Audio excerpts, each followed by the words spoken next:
El sol apenas había levantado sobre el campamento, y el aire ya estaba impregnado del olor a vino agrio, humo y polvo. Por el suelo resonaban sordamente cuencos de madera.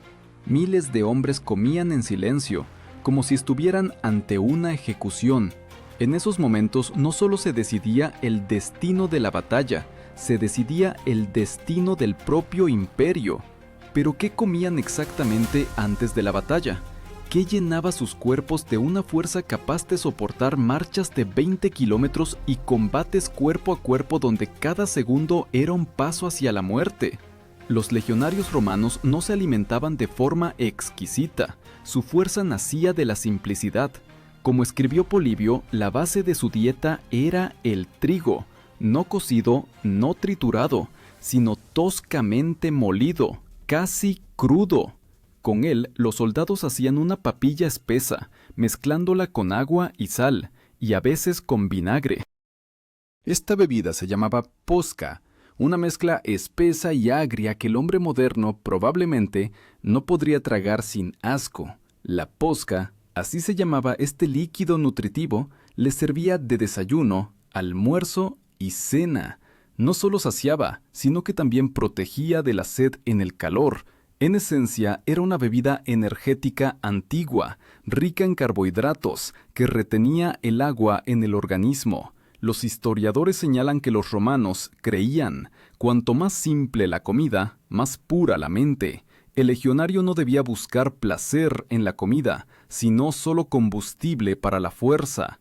Imagina, la mañana antes de la batalla de Canas, un campo cubierto de polvo, más de 50.000 legionarios se forman en filas. Algunos terminan de comer por última vez una hogaza de grano tosco. Otros beben los restos de posca, sintiendo cómo la acidez viscosa les quema la lengua. El estómago vacío, pero el cuerpo listo para el combate. En este ritual austero, la fuerza de la disciplina convertida en un arma no menos importante que la espada. Los hallazgos arqueológicos en los asentamientos de los campamentos romanos confirman esta dieta: rastros de trigo, cebada, huesos de animales domésticos, granos carbonizados, pero la carne era una rareza. En las marchas se estropeaba rápidamente. Solo antes de las batallas más importantes se les permitía a los guerreros un poco de tocino seco o grasa para añadir fuerzas. Fue entonces cuando los calderos del campamento empezaban a humear, no por el sabor, sino por la resistencia. A veces, los soldados cocinaban unas gachas espesas, el pulse. Era una mezcla simple de grano, aceite y hierbas. Se parecía al barro, pero podía conservarse varios días. El historiador Livio escribió que los legionarios bromeaban: «El pulse es nuestro segundo escudo». Y, de hecho, este humilde caldero les daba energía para una marcha de 25 kilómetros con una carga de más de 30 kilogramos a la espalda. La fuerza del soldado romano no nacía en la fragua, sino en el caldero. Sus músculos no se nutrían de carne, sino de grano y vinagre. Su espíritu se alimentaba de la idea de que el sabor no importaba, lo importante era la resistencia. Y cuando el sol se alzaba sobre el horizonte y las trompetas de señales llamaban a la formación, miles de hombres, sintiendo el sabor agrio de la posca en sus labios, sabían: hoy debían demostrar que incluso la comida sencilla podía otorgar la fuerza de los dioses. Pero antes de que la espada se desenvainara, el cuerpo debía soportar la marcha, y para soportarlo había que saber cómo Roma preparaba a sus soldados para esta carga extrema. El camino hacia la batalla no comenzaba con el grito de «al ataque», sino con un paso pesado. Día tras día las legiones avanzaban, como un río de acero viviente. A la espalda de cada uno, no menos de 30 kilogramos de equipo: armadura, casco, gladius, pilum, utensilios, caldero, herramientas para el campamento y 3 días de ración seca. Los romanos lo llamaban sarcina, el equipo de marcha del guerrero. En él había todo lo necesario para la vida y la muerte. Esta carga oprimía los hombros, rozaba la piel, se clavaba en los músculos, pero nadie se quejaba, porque la sarchina no era solo una carga, era un símbolo de independencia. Cada legionario llevaba su hogar, su cocina, su arma. César escribió que solo aquel que sabía llevar la sarchina sin quejarse era digno de ser llamado soldado.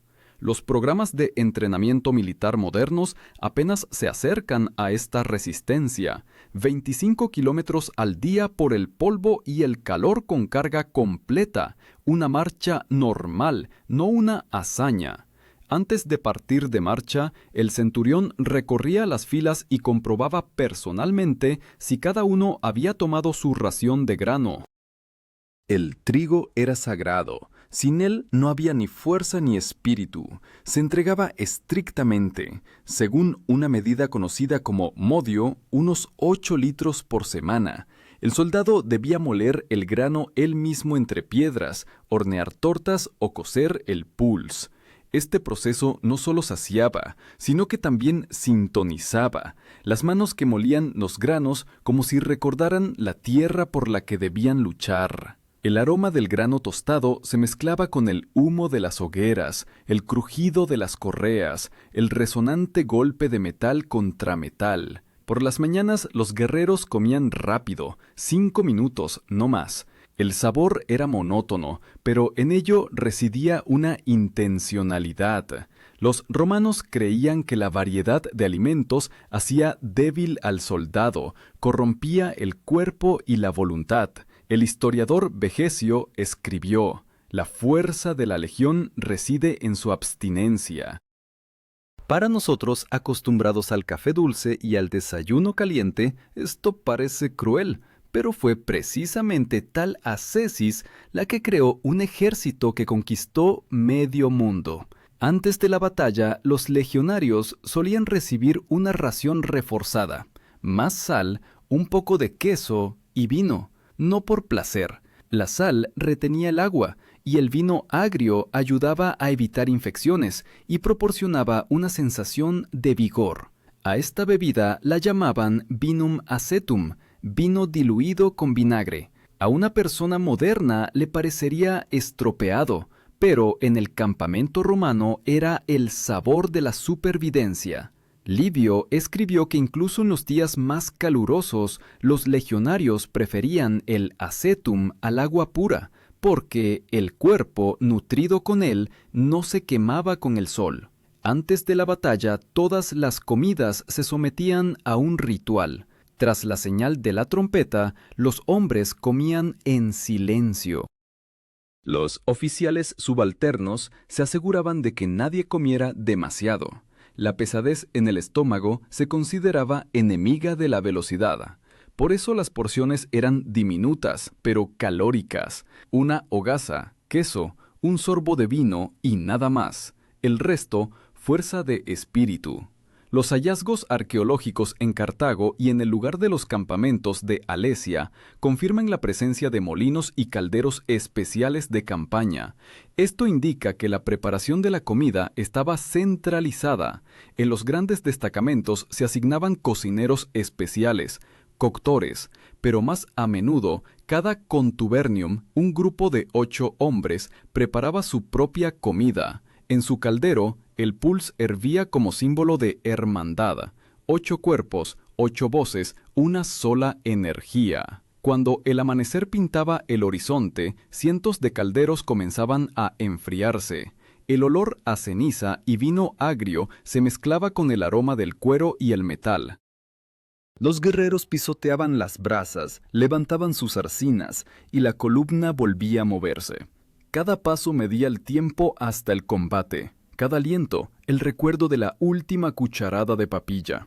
Algunos historiadores discuten si una dieta tan escasa realmente podía mantener la fuerza de un legionario, pero los hallazgos de restos humanos con una densa estructura ósea y musculatura desarrollada demuestran, sí, el organismo se adaptaba. Los romanos alcanzaron el límite de las capacidades humanas. Sus cuerpos se convertían en máquinas, donde cada caloría se utilizaba perfectamente. Y aún así, incluso estos hombres de acero sabían, antes de la batalla, la comida no era solo combustible, era un rito. De él dependía no solo la fuerza del cuerpo, sino también la pureza del pensamiento. Por eso, en la mañana del día decisivo, cuando la tierra temblaba por la marcha y el cielo se cubría de polvo, los legionarios comían no por el sabor, sino por el recuerdo de Roma. En ese momento comenzaba la prueba principal, no el sabor de la comida, sino el sabor del miedo, porque ahora cada paso los acercaba al lugar donde la sangre se mezclaría con el sudor, y el sabor agrio de la posca sería lo último que sentiría un soldado al caer en el polvo bajo el sol de Italia. El calor del sol del mediodía derretía el aire sobre el campo, e incluso la respiración se hacía pesada, como si el mundo mismo se resistiera a la inminente batalla. Los legionarios avanzaban en densas columnas, paso a paso, con sus cascos reflejando la luz como pequeños espejos. Este sonido, rítmico, sordo, como los latidos del corazón de un gigante, era la música de Roma. Iban no solo a la guerra, sino a su destino, y en ese instante se decidía si les bastarían las fuerzas, dadas por la comida modesta y la disciplina férrea. Cuando la vanguardia alcanzaba la línea, comenzaba la última pausa antes de la batalla, corta, casi sagrada. Los centuriones daban la orden de detenerse, construir el campamento, fortificar el perímetro. Esto era obligatorio incluso el día de la batalla. Sin campamento no hay orden. Los soldados excavaban una zanja, montaban tiendas, encendían hogueras. En ese momento comían por última vez antes del combate. El menú no cambiaba. El mismo pulse, las mismas hogazas, la misma posca. Pero precisamente aquí, en el silencio antes del estruendo, esta sencilla comida se transformaba en un ritual. Como escribió Tácito, el guerrero, al probar la comida antes de la batalla, ya la comparte con los dioses. El olor agrio de la posca subía al aire, mezclándose con el aroma del aceite y el hierro. Era el olor de la muerte inminente y de la fuerza al mismo tiempo. A veces los centuriones permitían añadir un poco de grasa o queso a la sopa, para que el estómago no se encogiera de miedo. Este momento recordaba el hogar, el pan, la familia que esperaba en algún lugar a cientos de millas. Pero a nadie se le permitía relajarse. Incluso durante la comida, el soldado mantenía su arma consigo. Ningún tenedor, ninguna espada podían dejarse sin vigilancia. Aquí mismo aparecía otro elemento de la preparación romana, el signum.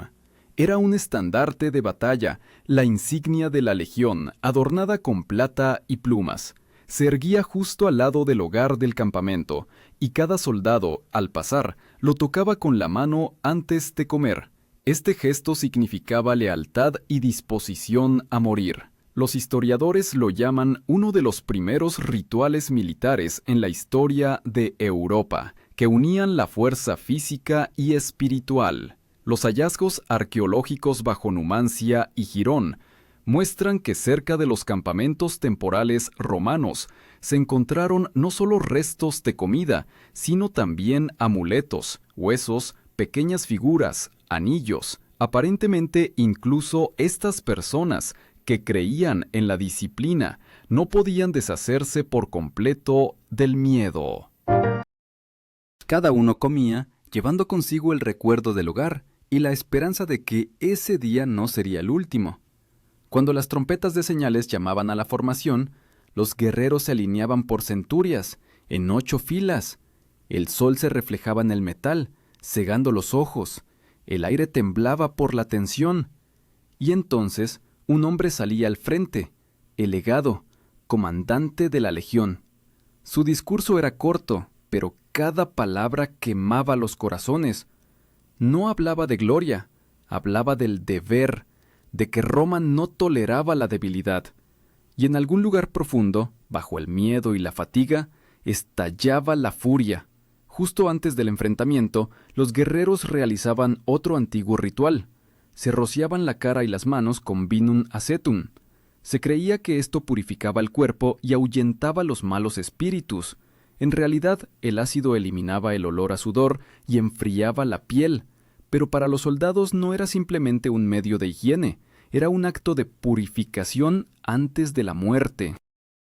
Polibio escribió que fue en ese momento cuando la legión se transformó de una multitud de hombres en una sola máquina, sin conversaciones, sin bromas, solo la mirada al frente y el suave silbido del viento entre las lanzas.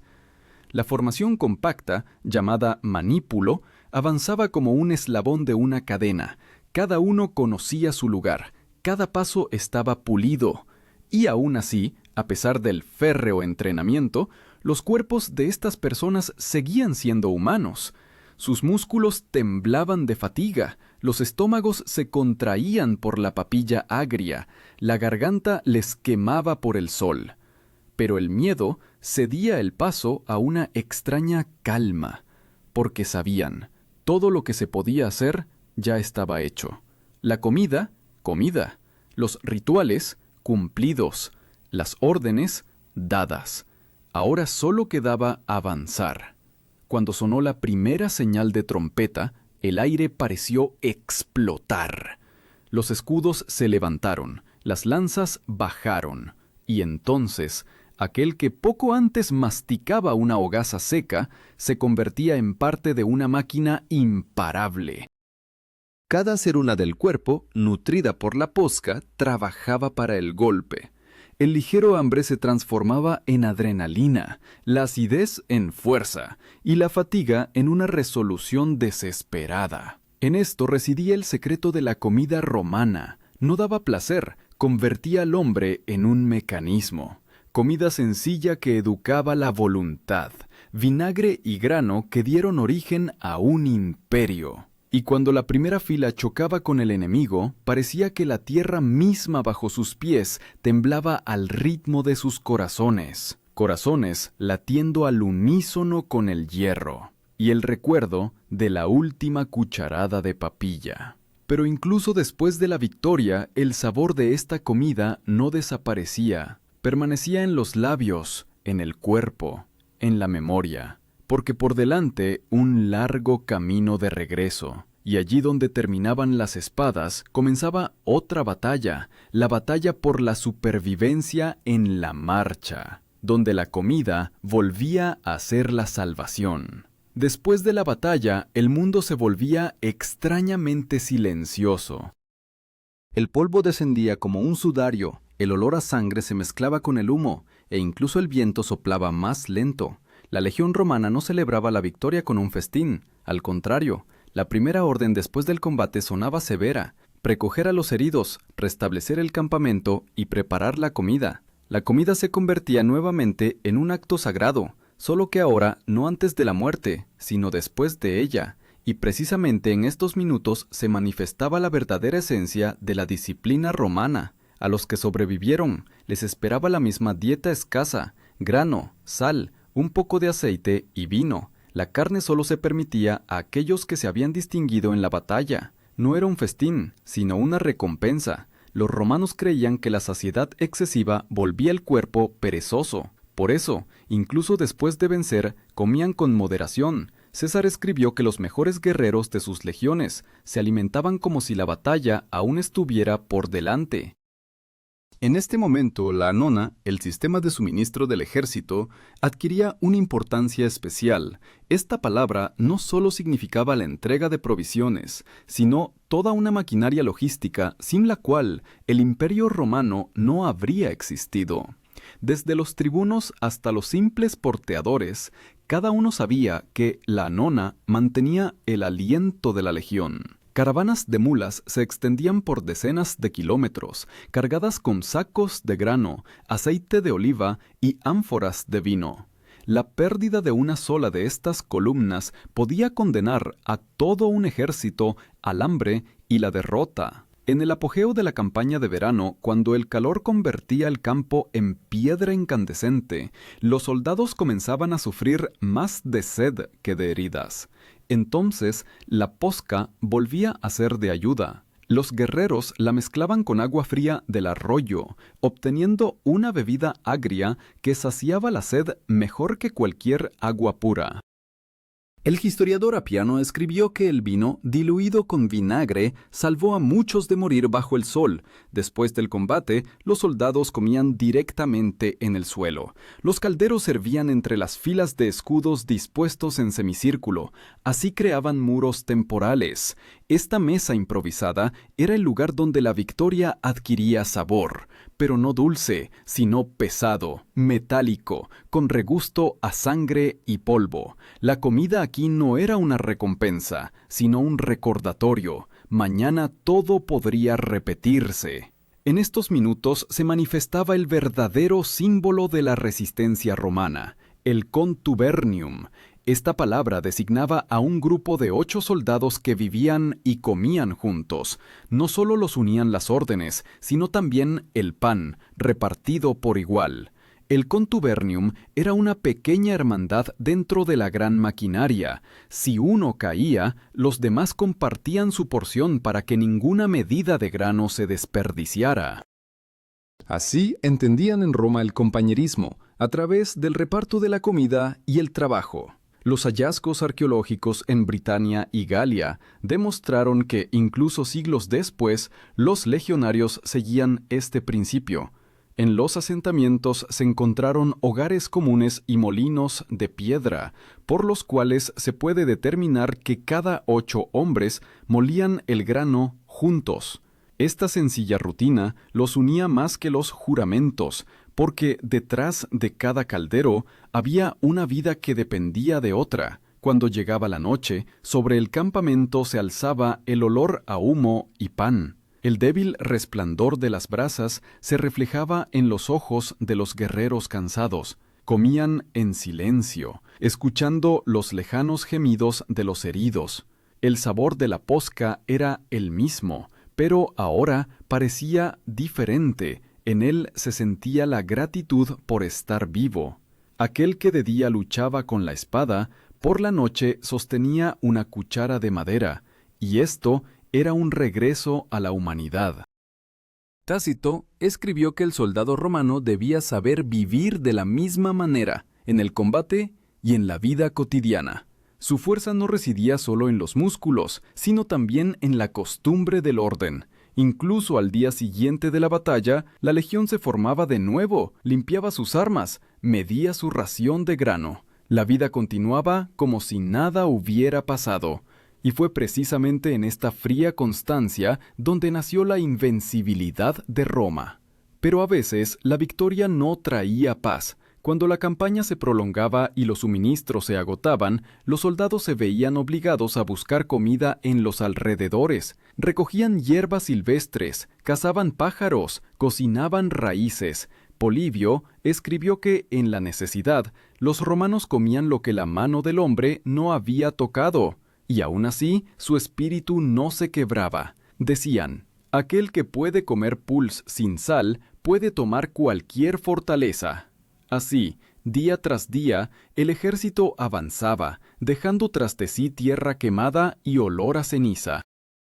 Y cada noche el caldero volvía a hervir, la posca volvía a servirse, y de nuevo 8 hombres compartían el pan, como si compartieran la vida. Su comida era pobre, pero de esta pobreza nacía la grandeza, pues Roma no se construyó sobre oro, sino sobre granos cocidos en el polvo de la guerra. Pero fue entonces, en las largas marchas, cuando por primera vez se manifestó otra faceta de esta fuerza, un agotamiento que podía destruir incluso una legión. Y para resistir, los romanos idearon lo que más tarde se llamaría la dieta de los dioses, una forma especial de alimentación antes de las campañas decisivas. Cuando la guerra se volvía interminable y las campañas duraban meses, los comandantes romanos comprendieron, la fuerza del legionario dependía no solo de la espada, sino también de la comida. Fue entonces cuando apareció una preparación especial antes de las grandes batallas, un régimen que los historiadores llamarían más tarde la dieta de los dioses. No era un festín solemne, al contrario, era un periodo de purificación, donde la comida se convertía en una prueba. Antes de las batallas decisivas, los legionarios eran puestos en una dieta que consistía casi exclusivamente en granos y vino agrio. Ni carne ni lujos. El objetivo era simple: limpiar el cuerpo del exceso de grasa, hacerlo ligero pero fuerte. Como escribió Vegesio, el guerrero debe ir al combate con el cuerpo vacío, pero con el corazón pesado. El vinagre y el grano actuaban como combustible, tosco, simple, pero fiable. Los fisiólogos modernos confirmarían: precisamente una dieta así, rica en carbohidratos de absorción lenta, permite mantener la energía en largas marchas. Los centuriones vigilaban cuidadosamente lo que comía cada uno. Cualquier intento de conseguir carne a escondidas se consideraba una manifestación de debilidad. Al infractor se le podía privar de parte de la ración o incluso castigar con latigazos. Pero la mayoría de los soldados ni siquiera lo intentaba. Para ellos, la comida era una continuación de la disciplina, parte del orden interno, donde cada trozo de pan recordaba el deber. Antes de la batalla de Alesia, sobre la cual el propio César escribió, los legionarios comieron durante semanas solo trigo y pulse. El suministro estaba al borde del colapso, el enemigo los rodeaba, pero el espíritu del ejército no decayó. Los guerreros bromeaban, diciendo que un romano puede luchar con el estómago vacío si tiene un puñado de grano. Esto no era bravuconería, sino una realidad. La comida sencilla los acostumbraba a la paciencia, transformándolos en personas capaces de soportar el dolor sin gritar. Fue entonces cuando apareció el concepto de panis militaris, pan militar. Se horneaba sobre brasas, era duro como una piedra y podía conservarse durante semanas. Se mojaba en acetum para ablandarlo y se comía directamente en formación. En esencia, era el prototipo de la ración seca moderna. Los arqueólogos encontraron tales hogazas en Pompeya y en los fuertes romanos de Britania, grisáceo-marrones, con una corteza bien cocida y olor a humo. Sobrevivieron siglos como un recordatorio de lo que alimentó la fuerza del imperio. La comida del legionario era un temple no solo físico, sino también espiritual. Cada trozo de pan, una promesa a sí mismo de no rendirse. Cada sorbo de vino agrio, un recordatorio de que la vida es corta y Roma es eterna. Y cuando al amanecer el ejército se formaba en orden de batalla, esta energía interna se sentía en cada movimiento. En ese momento, la formación romana cobraba vida. Los cascos de acero brillaban bajo el sol, los escudos se cerraban en una muralla viviente, los guerreros levantaban los pila y un suave tintineo de metal recorría las filas. No era simplemente una formación, era un ritual de fuerza. La formación se llamaba testudo, que en latín significa tortuga. Los soldados unían sus escudos sobre sus cabezas y a los lados, formando una cúpula impenetrable. Dentro estaba oscuro, sofocante, olía a sudor y hierro, pero nadie flaqueó. Y aquí se manifestaba el verdadero significado de su dieta. Sin un estómago ligero, sin comida pesada, tal formación simplemente no habría resistido. Dentro del testudo había que permanecer horas, sin moverse, bajo una lluvia de flechas y piedras. La fatiga por la comida podía ser mortal. Por eso, los romanos comían de tal manera que estuvieran preparados para esta prueba. La comida y la táctica se fusionaban, convirtiéndose en un arma. Tácito señaló que los ejércitos romanos podían soportar operaciones continuas durante más tiempo que cualquier oponente, precisamente debido a su alimentación. Su energía no dependía de las reservas de carne o los suministros del mercado.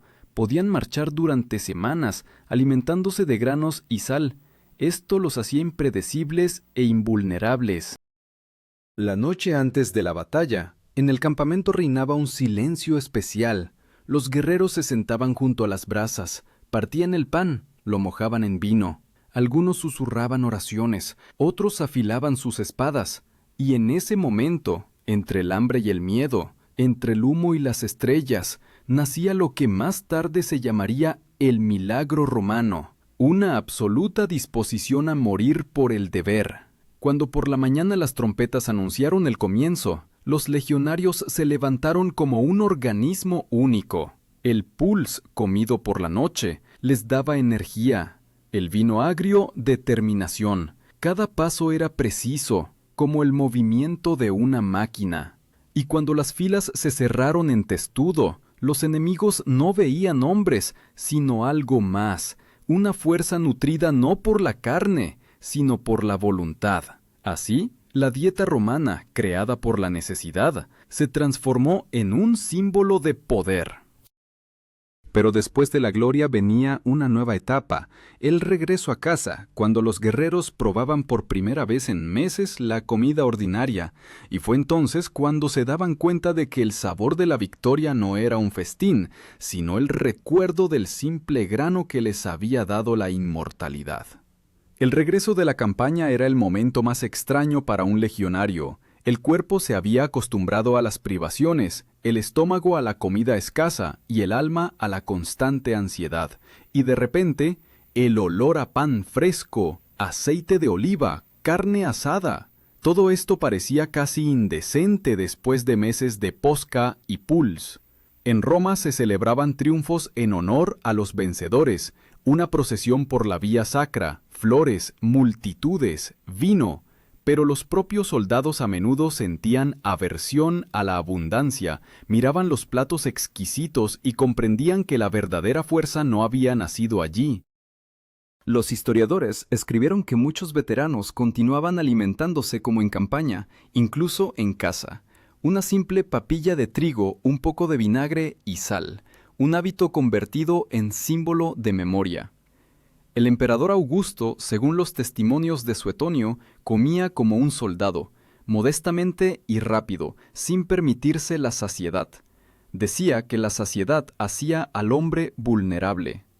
La comida en Roma era más que una necesidad, era una política.